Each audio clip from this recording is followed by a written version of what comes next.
À l'UNEF, les réunions non mixtes existent depuis 10 ans. C'est un outil militant, né dans les années 70, pour lutter contre les discriminations. Nous aurions aimé assister à l'une de ces réunions, mais le syndicat a refusé. Il a choisi 3 militants, membres du bureau national, pour répondre à nos questions. C'est bon pour toi? Ok. Marwan a participé à des réunions entre personnes qui se définissent comme non blanches, Quentin entre personnes homosexuelles et Samia entre femmes. Ça permet déjà de pouvoir se dire qu'on n'est pas seul à vivre ça et qu'on peut en discuter librement. Parce que oui, quand on subit un comportement sexiste au quotidien, la réaction qu'on va avoir en face, elle n'est pas toujours bonne. On va toujours remettre en question aussi ce qu'on est en train de dire. Et donc le fait d'avoir un cadre où on peut se reconnaître entre nous, en discuter, c'est quelque chose qui est nécessaire en fait.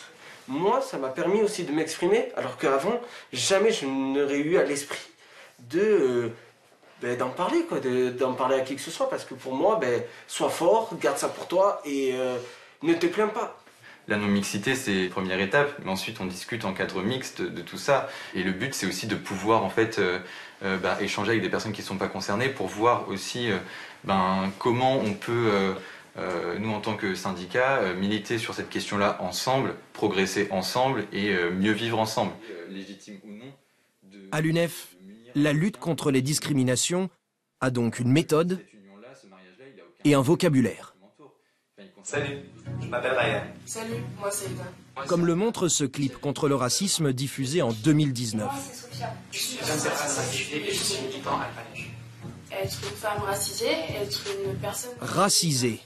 Le mot peut paraître choquant, mais dans la vision militante de l'UNEF, c'est un terme politique. Du fait de l'intersectionnalité, c'est-à-dire de la domination plurielle. Pour nous, le mot racisé, il fait simplement référence au fait que justement le racisme, c'est le résultat d'un système de domination. Et donc les personnes qui sont racisées, elles ne sont pas racisées parce qu'elles seraient d'une race biologique différente des autres. Au contraire, elles le sont parce que la société les racise. Et donc moi, par exemple, quand on me voit dans la rue, un jour je suis arabe, l'autre je suis métisse et donc noire, et un autre jour je peux être, on va m'inventer une nationalité tous les jours. À cette nationalité, on attache des stéréotypes, donc tous ces stéréotypes-là, j'en suis pas responsable, c'est la société qui en est responsable. Le racisme, c'est une oppression systémique qui est ancrée dans notre société. Un système qui oppose les dominants et les dominés. Les dominants étant assimilés aux personnes blanches et les dominés aux personnes non blanches. En France, une vision un peu manichéenne. Après la lutte des classes, la lutte des races.